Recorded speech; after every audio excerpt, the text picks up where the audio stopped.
नमस्कार. सारखी एकच चर्चा ऐकतोय. अजित पवारांची मृत्यूसमयी अंतिम इच्छा होती की 2 राष्ट्रवादींचं विलिनीकरण झालं पाहिजे. मग कोणी बारामतीत एकत्र असलेला व्हिडिओ दाखवला, कुणी आम्ही एकत्र आलोत तर काय अशा अर्थानं फरक पडतो, अशा अर्थानं अजित पवार एका सभेत बोलल्याचा व्हिडिओ दाखवला आणि म्हणायला लागले की अजित पवारांची अंतिम इच्छा या 2 राष्ट्रवादी काँग्रेसचं एकत्रीकरण करण्याची, विलिनीकरण करण्याची होती. काकापुतण्यांनी एकत्र यावं आणि एकत्र येऊन लढावं याविषयी आमचा आक्षेप असायचं कारण नाही. यायचं असेल तर यावं, तो सर्वथा निर्णय शरद पवारांचं राष्ट्रवादी काँग्रेस आणि अजित पवारांचं राष्ट्रवादी काँग्रेस यांचा आहे. पण अजित पवार गेल्यानंतर ज्या भावनिक पातळीवर सगळं मांडणं चाललंय ना, की नाही नाही अंतिम इच्छा होती, ती अंतिम इच्छा पूर्णच करा, ती पूर्ण केली गेलीच नाही, ही जी मांडणी चालली आहे त्या मांडणीवर मला बोलायचं आहे. अजित पवारांची आतून मनातून इच्छा असेल तर हे विलिनीकरण महानगरपालिकेच्या निवडणुकीनंतर पुढच्या 8 दिवसांमध्ये वेगवान का झालं नाही? बारामतीतली बैठक झाली, चर्चा झाली, इट्स ओके. त्यानंतर या घडामोडीला वेग का आला नाही? एक. आणि हे विलिनीकरण होऊ नये अशी ज्यांची इच्छा आहे ती माणसं ह्यात खोडा घालतायत अशी चर्चा का पसरवली जातीये? त्याचं कारण सांगतो. राष्ट्रवादी काँग्रेस पक्षाचं म्हणजे घड्याळ चिन्ह असलेल्या आणि अजित पवारांच्याकडे असलेल्या विलिनीकरण शरद पवारांच्यासोबत व्हावं असं न वाटणारी काही मंडळी आहेत का? म्हणजे प्रफुल्ल पटेल, अजित पवारांचे अत्यंत जवळचे, अत्यंत व्यक्तिगत संबंध असलेले, मैत्रीचे संबंध असलेले, त्यानंतर त्यांना नेता म्हणून समजणारे सुनील तटकरे, छगन भुजबळ, धनंजय मुंडे हे मराठेतर नेते विरोधात आहेत असं दाखवून राष्ट्रवादी काँग्रेस पक्षातल्या मराठा आणि मराठेतर यांच्यामध्ये वाद लावण्याचे हे उद्योग सुरू आहेत. खलनायक करायचं आहे त्यांना. असो, जे उद्योग करायचे ते करा. माझी काही महत्त्वाची प्रश्न आहेत, त्या प्रश्नांची उत्तरं ही चर्चा करणारी मंडळी देऊ शकतील का? म्हणजे गंमत अशी आहे की ना अजित पवारांच्या राष्ट्रवादीकडून याचा पुनरुच्चार होतोय, ना शरद पवारांकडून याचा उच्चार होतोय. कधीतरी अनिल देशमुख, कधीतरी शशिकांत शिंदे अशी काही मंडळी बोलत राहतात आणि त्या बोलण्याची चर्चा जास्त करतात ते माध्यमं. म्हणजे मी सांगतो तुम्हाला, उद्धव ठाकरेंचं भलं व्हावं आणि शरद पवारांचं भलं व्हावं अशी इच्छा असलेल्या महाराष्ट्रातल्या लोकांच्यापैकी माध्यमांची संख्या जास्त आहे. संपादकांनाच वाटतं हे झालं पाहिजे. कारण अनेकांच्या भाजपमुळं संधी हुकलेल्या आहेत. कोणाला विधान परिषदेवर जायचंय, कोणाला राज्यसभेवर जायचंय, ते मिळालेलं नाहीये. त्या अनेकांच्या संधी हुकलेल्या आहेत आणि त्यांची इच्छा आहे की हे एकत्रीकरण झालं पाहिजे. दुसरी मोठी गोष्ट, सत्तेतून अजित पवार बाहेर पडले पाहिजेत ही इच्छा आहे. आता काही प्रश्न आहेत. प्रश्न क्रमांक 1. विलिनीकरणाची प्रक्रिया कशी होणार होती? म्हणजे राष्ट्रवादी काँग्रेस पक्षामध्ये शरद पवार गटात अजित पवारांचा पक्ष विलीन होणार होता की अजित पवारांच्या पक्षात शरद पवारांचा पक्ष विलीन होणार होता? म्हणजे राष्ट्रवादी काँग्रेस पार्टी असंच या पक्षाचं नाव होणार होतं का? आत्ता ज्याचे प्रमुख अजित पवार होते त्या पक्षात शरद पवार, सुप्रिया सुळे पवार, रोहित पवार, योगेंद्र पवार हे मर्ज होणार होते का? की तुतारी वाजवणारा माणूस असं ज्या पक्षाचं चिन्ह आहे, राष्ट्रवादी काँग्रेस पार्टी शरद पवार गट असं ज्या पक्षाचं नाव आहे, त्या पक्षामध्ये अजित पवारांचा पक्ष विलीन होणार होता? चर्चा कोणत्या पातळीवर चालू होती कळलं पाहिजे ना. म्हणजे नदीत सागर विलीन होत नसतो, संगम होतो. नदी सागरात मिसळते जाऊन. सागर नदीत मिसळत नसतो. सागर मोठा असतो, नदी छोटी असते. म्हणजे ती ब्रह्मपुत्र असेल तरीही सागरातच जाऊन मिळते. नद असेल तरीही नदी काय नद काय सागरातच जाऊन मिळतो. तसं आत्ताच्या घडीला पक्ष म्हणून मोठं स्थान, मतांमधलं मोठं स्थान अजित पवारांच्या पक्षाचं होतं. त्यामुळं विलीन व्हायचं असेल तर अजित पवारांच्या पक्षात व्हावं लागेल. यावर शरद पवार, सुप्रिया सुळे, शशिकांत शिंदे, रोहित पवार यांचं एकमत झालेलं होतं का? विलीन व्हायचे तर कोणात हे ठरलं होतं का? नंबर 2. या विलिनीकरणानंतर शरद पवार अजित पवारांच्या पक्षात आले तर ते एनडीएचा घटक दल व्हायला तयार होते का? केंद्रातल्या मोदी सरकारला राष्ट्रवादी काँग्रेसचा पाठिंबा आहे. राष्ट्रवादी काँग्रेस पार्टी शरद पवारांचा विरोध आहे. म्हणजे अजित पवारांच्या सोबत शरद पवार गेल्यानंतर एनडीएला, केंद्रातल्या सरकारला पाठिंबा देण्याची भूमिका कायम होती का? नंबर 3चा प्रश्न आहे.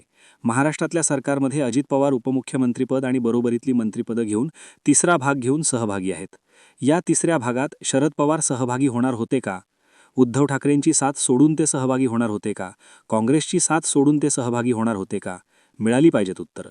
तर चर्चा या पातळीवर सुरू होती की अजित पवारांना सत्तेमधून बाहेर काढून विरोधी पक्षात ठेवण्याचं काम चालू होतं. कळलं पाहिजे, याचा खुलासा कोणी करत नाही. नुसतंच अंतिम इच्छा होती, अंतिम इच्छा होती भावनी करण्याचा प्रश्न आहे हा. म्हणजे अजित पवारांची अंतिम इच्छा विलीन करण्याची होती अशी भावनात्मक साथ घालून याला विरोध करणारे नॉन मराठा नेते आहेत हे दर्शवून तटकरे, भुजबळ, पटेल, मुंडे यांच्या विरोधात जनमत जाऊ द्यायचं हा सगळा तो प्रयत्न. म्हणजे हसन मुश्रीफान तरी हरकत नाही असा सगळा तो प्रयत्न. ह्या सगळ्या प्रयत्नात शरद पवारांचं म्हणणं काय होतं? सत्तेच्या बाहेर काढायचं आहे की सत्तेत जायचं आहे? काय होतं? खापर फोडण्याचं कारणच एवढं आहे की हे मराठेतर राजकारण आता पुन्हा एकदा नव्यानं शरद पवारांना पेटवायचं आहे, त्यांच्या आजूबाजूच्या लोकांना पेटवायचं आहे. या एकत्रीकरणात अजित पवारांच्या सोबत सत्तेत सहभागी व्हायचं आहे, तर याची पूर्वकल्पना भारतीय जनता पक्षाला दिलेली होती का? याची कल्पना एकनाथ शिंदेंना दिलेली होती का? कारण एकनाथ शिंदेंनी शरद पवारांच्या सोबत सत्तेत सहभागी नको म्हणून उद्धवची साथ सोडलेली होती. याचा विचार केला पाहिजे ना. अजित पवार सत्ता सोडून विरोधी पक्षात जायला तयार होते की शरद पवार विरोधी पक्ष सोडून सत्तेत यायला तयार होते? चर्चा कोणत्या पातळीवरची सुरू होती याचा खुलासा नाही करायचा, फक्त वाद पेटवायचा. पुढचा मुद्दा येतो राष्ट्रवादी काँग्रेस पक्षातले जे आत्ता 7 मंत्री सत्तेत सहभागी आहेत. 7 मंत्री, तटकरेंची कन्या, छगन भुजबळ, पुन्हा अहमदपूरचे बाबासाहेब पाटील भरणी मामा, या सगळ्या लोकांना याची कल्पना दिली गेलेली होती का?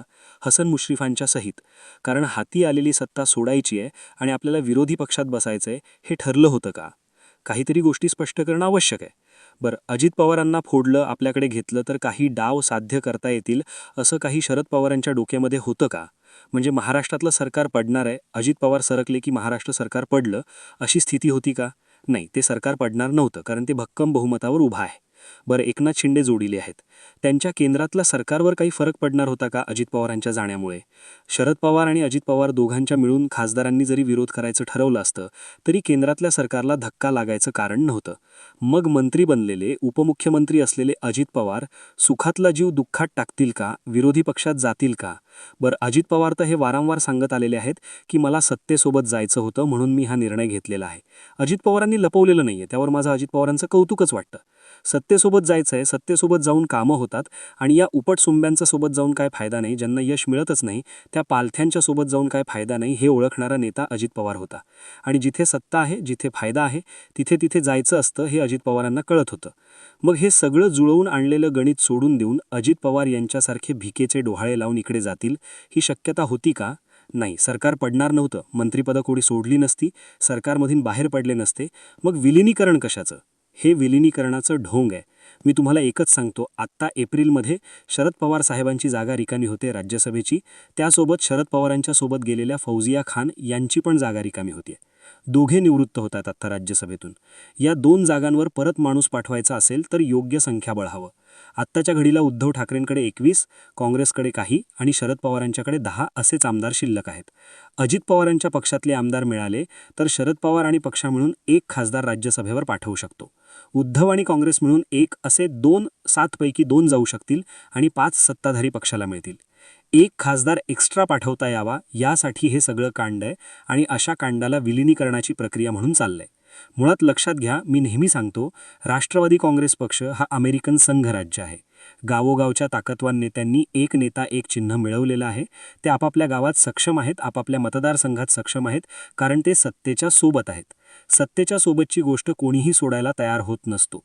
ही गोष्ट ज्या दिवशी लक्षात येईल त्या दिवशी विलिनीकरण नावाचा ढोंगीपणा काय ते लक्षात येईल. विलिनीकरणातल्या कोणत्याच प्रश्नाची उत्तरं स्पष्टपणे न देता उगाच भावनिक करत जे काही नरेटिव्ह पसरवणं चाललंय ना, त्याला उघड करणं आवश्यक आहे.